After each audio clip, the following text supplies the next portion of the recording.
Okay, here we are out with another day working on the old Jeep. I really want to finish this bumper up. We're going to be at the little Vevor welding table today, linked below. I bought some of these really nice things. These are going to go all the way through and be welded front and back. I made some caps up. They're going to cap the ends of my tube. And I made this up. This is going to get welded under there, and that's going to be for safety chains. Hey, funny, you buy something really nice, and these weren't very expensive. These were only like 28 bucks, 26, 28 bucks a pair. Link in the comment section below. When you buy something really nice, you get something that looks like this. Look at that. That's just beautiful. Then Chuck makes something, and you get something that looks like that. I can't cut a round hole to save my life.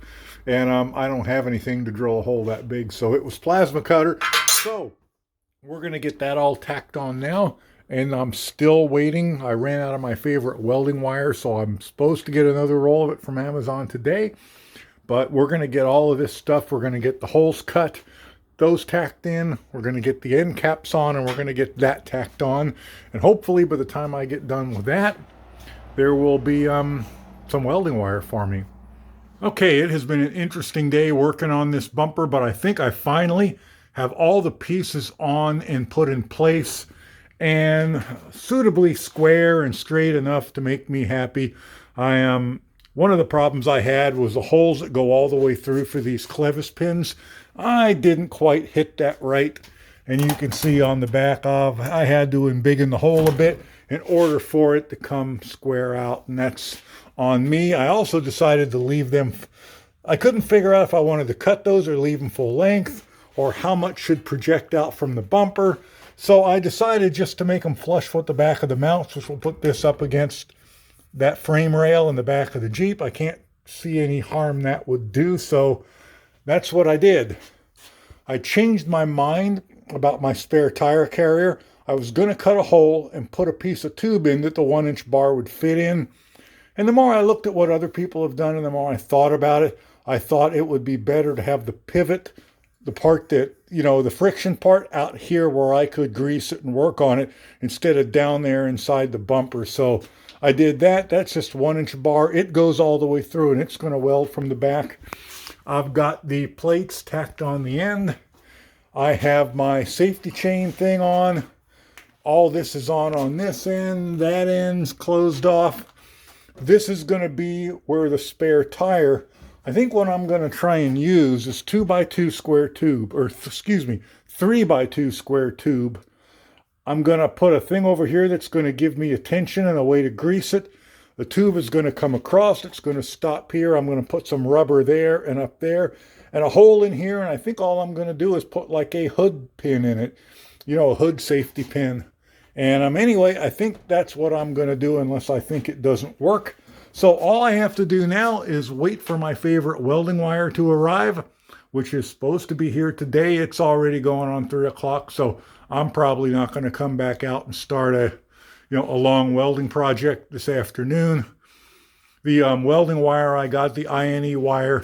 It is a flux core wire, but it does allow multi-pass welding. And I think because I'm going to run multi-pass, especially back where I've had to fill those gaps up, I'm going to run probably 3 passes, a root pass to fill, and then I might put 3 passes on top of that, so there might be 4.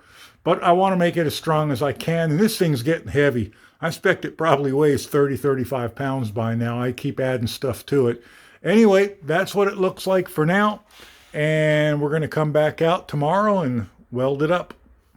So I'm back out here working on the Jeep again. It's the day before Thanksgiving.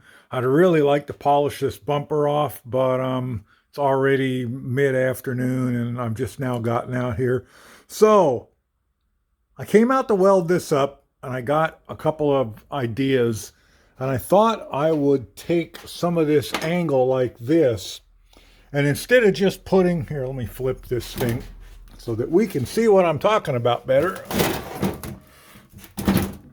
I thought instead of just putting multiple passes up and down along all of this, I would just fill these gaps up, then grind it kind of flush, and then put some pieces of angle like that, and like that, and like that, kind of, sort of.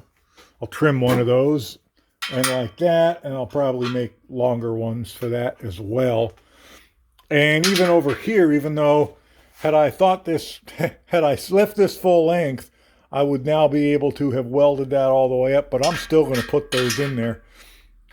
Anyway, I'm going to get those cut. I've got a bunch of it, more than enough of it to do, so I'm going to get those all tacked in place.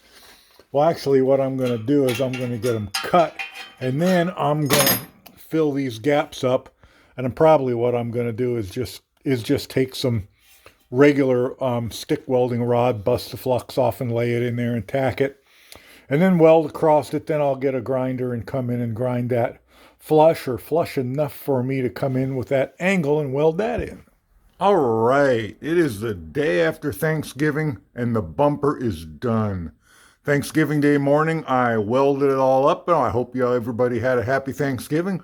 So Thanksgiving Day morning, I welded it all up, and I got a coat of primer on it. And when I got home on Thanksgiving Day, when I got home from where we went for Thanksgiving dinner, I put the paint job on it. And this is the Krylon Textured Fusion black paint. I used it on something else, and I really like how it kind of hides blemishes, and there's lots of blemishes on this, so I really like it.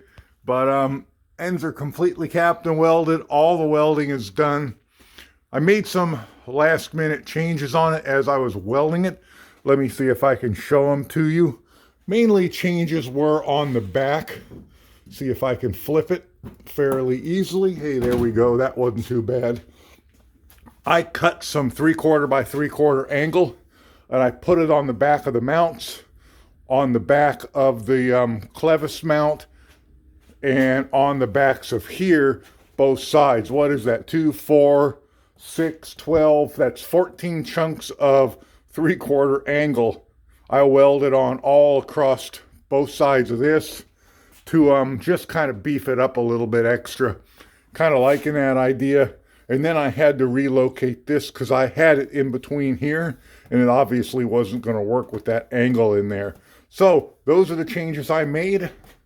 I think I'm ready to mount it. I've run a tap through the holes to make sure any welding spatter or paint got cleaned out, so I wouldn't have to fight with it too much to get it mounted. Oh, and I weighed it. You guys will be interested to know. A chunk of this bare steel, the same length, is 22 pounds. The bumper completed is 44. So I doubled the weight of the steel, and I've probably got 1.5 pounds of welding wire in it. So let's go put it on.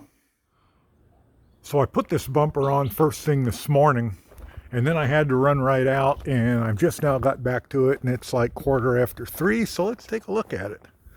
I did touch the paint up where I scratched it a bit and wiped all the dust and the dirt off it from laying in the ground, but let's take a look.